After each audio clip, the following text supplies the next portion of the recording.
Сәлем баршаңызға. Бүгін біз осындай пэтчворк тігетін боламыз, яғни құрақ. Ол үшін бізге керегі перделік велюр. Оның ұзындығы шексіз болады, ал ені 2,5 немесе 3 сантиметр.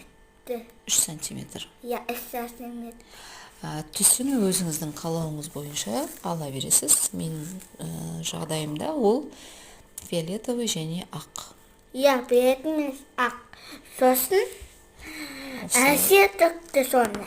Оң жағын бір-біріне қарата отырып, осылай беттестіре отырып, закрепка бересіз және айналдырып өзіңізге керекті өлшемде тігіп отырасыз. Маған өзіме керекті өлшем дайын болды. Мен осылай жұмыс соңында барлығын жиегін тігіп аламын.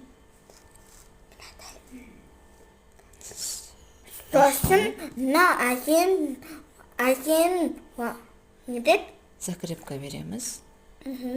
Айналасын қиып